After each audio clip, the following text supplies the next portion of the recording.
తాకట్లో ఉన్న బంగారాన్ని విడిపించి ఆ రోజున మార్కెట్ ధర కట్టి మిగిలిన డబ్బును మీకు అందిస్తుంది కొమ్మూరి గోల్డ్.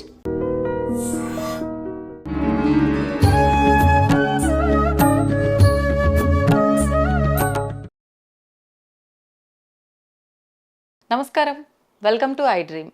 ధర్మ మార్గం విత్ విజిత కార్యక్రమానికి స్వాగతం. ప్రస్తుతం మనతో పాటు ఉన్నారు ప్రముఖ ఆధ్యాత్మికవేత్త శ్రీమతి బట్టిప్రోలు విజయలక్ష్మి గారి. మనతో మాట్లాడి మరిన్ని విషయాలు తెలుసుకుందాం. నమస్కారం అమ్మా. నమస్కారం అమ్మా.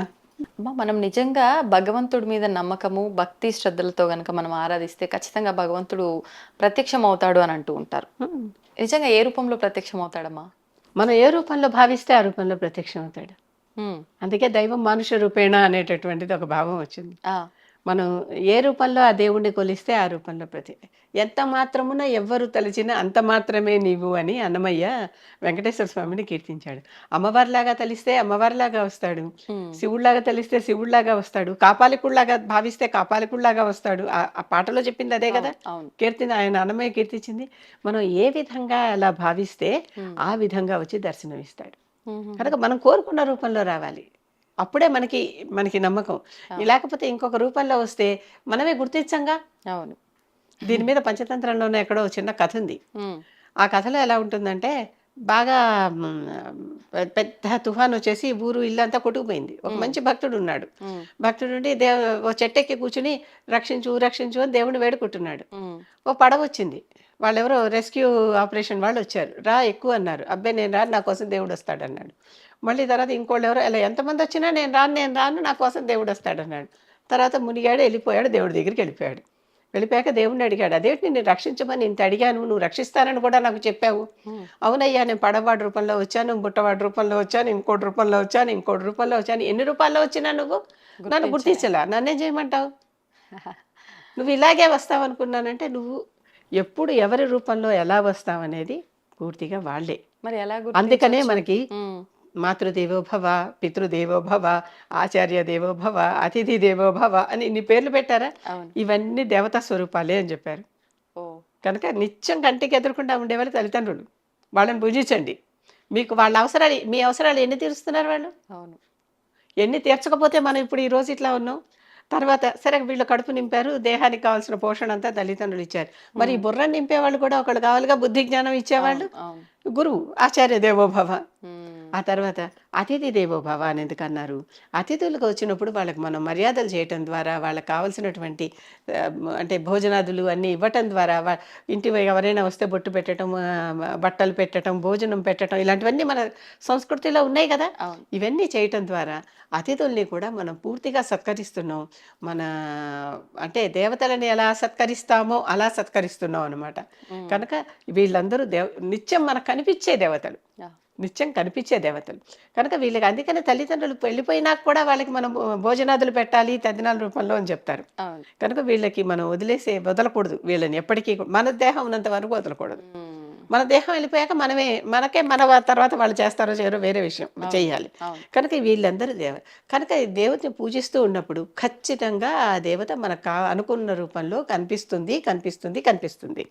అంటే ఏ రూపంలో కనిపిస్తుంది, ఎలా కనిపిస్తుంది అంటే, కొంతమంది ఏమో స్వప్న రూపంలో దర్శనమిస్తారు. ఆ స్వప్నం కూడా మనం అనుకుంటే వచ్చే స్వప్నాలు కావు, అవి తెలిసిపోతాయి. కొంతమంది ఏమో మన ఎదురుకుండానే పూర్తిగా కరచరణాలతో దర్శనమిచ్చి ఎదుర్కొంటానే కూర్చుంటారు, మాట్లాడతారు, అన్నీ జరుగుతాయి. నిజంగానే చక్కగా జరుగుతాయి. రమణ మహర్షి ఎక్కడన్నా ఇలా గడప చూస్తే, అయ్యో ఇక్కడ పడుకొని ఉన్నారు, వీళ్ళ మించి దాటెళ్ళటం ఎట్లా అన్నారు. ఈ రోజుకి వెంకటేశ్వర స్వామి గర్భ గుడిలో గడపగా ఉన్నది కులశేఖరాళ్వారు. ఆ గడపని కులశేఖర గడప అంటారు. కులశేఖర పడి అంటారు దాన్ని. అంటే భక్తులు ఇప్పటికీ మీరు చాలా గుళ్ళ దగ్గరికి వెళ్ళి చూడండి, ఇలా పడుకున్నట్టుగా విగ్రహాలు, నమస్కారాలు పెడుతున్నట్టుగా విగ్రహాలు మెట్ల నిండా కనిపిస్తూ ఉంటాయి. దారి పొడుగుతా మనం నడిచే పాత నిండా. అంటే ఏంటి, అక్కడ ఆ విధంగా భక్తులు పడుకుని వాళ్ళ మీద నుంచి భక్తులు వెళ్ళటానికి మార్గం చేస్తున్నారు. ఇదివరకు అంతా సుఖమంగా ఉండేవి కాదు కదా. అలా మార్గం చేస్తున్నారు. అంటే భగవంతుడు భక్తుడు ఒకటే. భాగవతుడు భాగవతుడు అంటే భక్తుడు, భగవంతుడు భక్తుడు ఒకటే కనుక భాగవతుడిని కొలిచినా భగవంతుడు కొలిచినంతతో సమానం. కనుక మనం భాగవతులను కొలవటం కూడా అందుకనే ఈ సన్యాసుల్ని ఇంటికి పిలిచి, భక్తుల్ని ఇంటికి పిలిచి, పండితుల్ని ఇంటికి పిలిచి వాళ్ళకి మనం సత్కారాలు చేస్తాం చూడండి, సన్మానాలు, సత్కారాలు, భిక్షలు, పూజలు చేస్తామే, అవన్నీ దీని కిందకు వస్తాయి. ఇవన్నీ కూడా దేవతా స్వరూపాలే. కాకపోతే అందరూ ఏమనుకుంటారు, నేను ఇలాగా 4 చేతులతో శ్రీ మహావిష్ణువుని కొలుస్తున్నాను కనుక ఆయన చతుర్భుజాలతో పంచాయుధాలతో మనకి దర్శనం చేయాలి ఇవ్వాలి అని కోరుకుంటాం. అది ఎప్పుడు ఎవరికి జరుగుతోంది? పూర్తిగా అసలు అక్కడ దాకా మనం వస్తే ఈ ఇహలోక సంబంధం మనకు ఉండదు. అది వేరే ప్లేన్లో జరుగుతోంది. వేరే ప్లేన్ అంటే ఏంటి? మీకు మామూలుగా మనం 3 రకాల ప్లేన్స్ తెలుస్తాయి. అంటే లెంగ్త్, బ్రెడ్త్, విడ్త్ అని ఈ 3, డెప్త్ లేతే అవి 3 తెలుస్తూ ఉంటాయి. ఈ 3 కాకుండా ఇంకా ఎన్నో ప్లేన్స్ ఉన్నాయి కదా. మన పక్కనే, మన ప్లేన్లో మన పక్కన మనకు ఎవరున్నారో తెలియదు కదా. అందుకనే ఈ కాలంలో ఎవరున్నారో తెలియదు, ఆ కాలంలో ఎవరున్నారో తెలియదు. ఇదే చోట ఇంకొక సమయంలో ఇంకొక జరుగుతూ ఉండొచ్చు. ఏలియన్స్ అంటున్నాం అప్పుడప్పుడు మనం వచ్చేటటువంటి వాళ్ళు దేవతలని కాదు, వాళ్ళు ఇంకో కాలంలో ప్రయాణం చేస్తున్నవారు, పొరపాటున మనకు ఎక్కడ కనిపిస్తున్నారు. మేము మానసరోవరం వెళ్ళినప్పుడు, మానసరోవరంలో మునక వేసినప్పుడు లేకపోతే ఆ ఒడ్డున కూర్చుని కాస్త దేవుణ్ణి తలుచుకుంటున్నప్పుడు చూస్తే అక్కడ మాకు చాలా మంది చుట్టూ ఉంటారు అన్న భావం కలుగుతుంది. కనిపించరు. మనకు కనిపించే అవకాశాలు ఉంటాయి, కనిపించే అవకాశాలు ఉంటాయి. కొంతమంది కనిపిస్తారు. నిజంగానే మీరు అక్కడ చూస్తూ ఉంటే నాకు అక్కడ అది కనిపించింది అంటాం, మరి ఇంకొకరు కనిపించకపోవచ్చు. ఓహో, అట్లా అంటే ఎవరికి కనిపించాలి, ఎవరికి కనిపించకూడదు వాళ్ళ యోగ్యతలను బట్టి ఉంటుంది.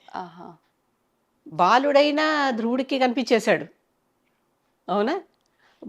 అంత పెద్దవాడైనా హిరణ్యకశిపుడికి కనిపించలేదు, వెళ్ళిపోయే ముందర కనిపించాడు. ఎప్పుడు కనిపిస్తారు అంటే చివరికి వెళ్ళిపోయే ముందర కనిపిస్తారు. అలాంటి వారికి కూడా కనిపిస్తారా అంటే వెళ్ళిపోయే ముందర కూడా కనిపించిన వారే ఎక్కువ మంది.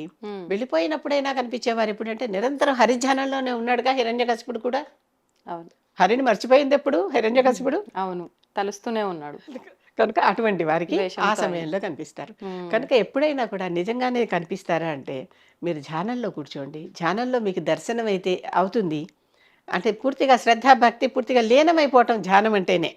ఆ లీనమైపోయినప్పుడు మీకు చక్కగా దర్శనం వచ్చి ఆ ఆనందం, ఆ బ్లిస్, మీరు ఆ ఫీలింగ్ అంటారే, అన్నం తిన్నాక కడుపు నిండిపోతే మన కడుపు నిండింది అన్న భావం ఎలా కలుగుతుంది, ఇది అందరికీ తెలుసు కనుక ఈ ఉపమానం చెప్పా.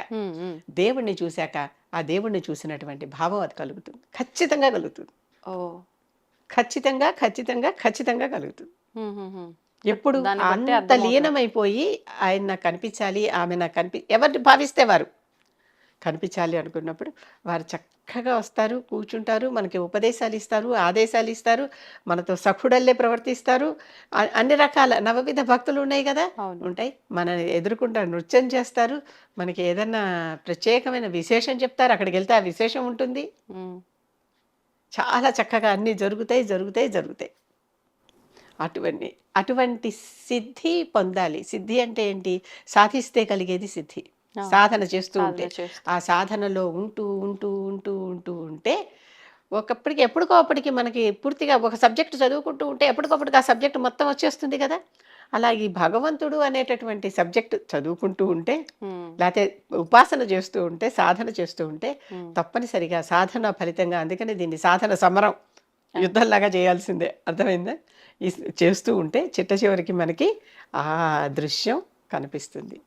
అందుకని ఆలయాలకు వెళ్ళేటప్పుడు ఒకరు కనిపించినట్టుగా ఒకరు కనిపించదు. గమనించారా అది ఎప్పుడైనా? చాలా చాలా తేడా కనిపిస్తుంది అక్కడ. ఒకటే విగ్రహాన్ని చూస్తాం, ఒకరికి అలసిపోయినట్టు, ఒకళ్ళకి నవ్వుతున్నట్టు, ఒకళ్ళకి దీవిస్తున్నట్టుగా, రకరకాలుగా మనకి దాంట్లో ఆ రూపంలో మనకి భావాలు కనిపిస్తాయి. ఒక్కసారి ఒక్కొక్కడు పక్కనే కూర్చుని చూసినా సరే ఆ తేడాలు కనిపిస్తాయి. ఎప్పుడు కూడా ఆలయాన్ని దర్శించాలంటే వారు మనని పిలిస్తే మనం వెళ్ళగలం, కానీ మనకి మనంగా వెళ్ళాలనుకుంటే వెళ్ళలేం. ఏ ఆలయమైనా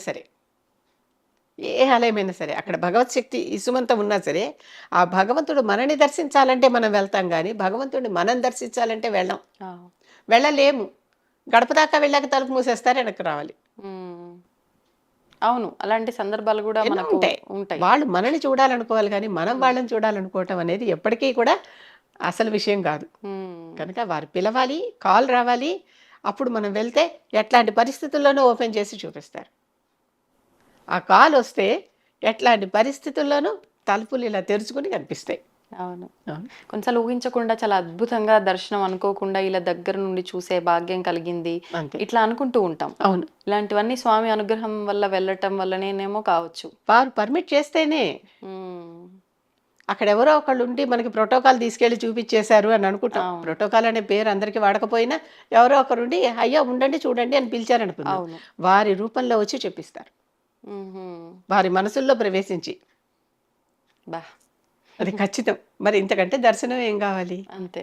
ప్రతివారు వారు చేసిన దానికి ఎంత ఫలితం, ప్రతి పూజకి ఫలితం ఉంటుంది. ఉమ్, కాకపోతే అనుకున్నంత ఫలితం లేకపోవచ్చు. అనుకున్నంత పూజ చేయకపోవటం వల్ల అనుకున్నంత ఫలితం లేకపోవచ్చు. ఉమ్, కానీ ఫలితం అనేది మాత్రం ఖచ్చితంగా ఉంటుంది. ఈ ఫలితాలన్నీ పైలప్ అయిపోయి, అందుకే సాధన అన్న.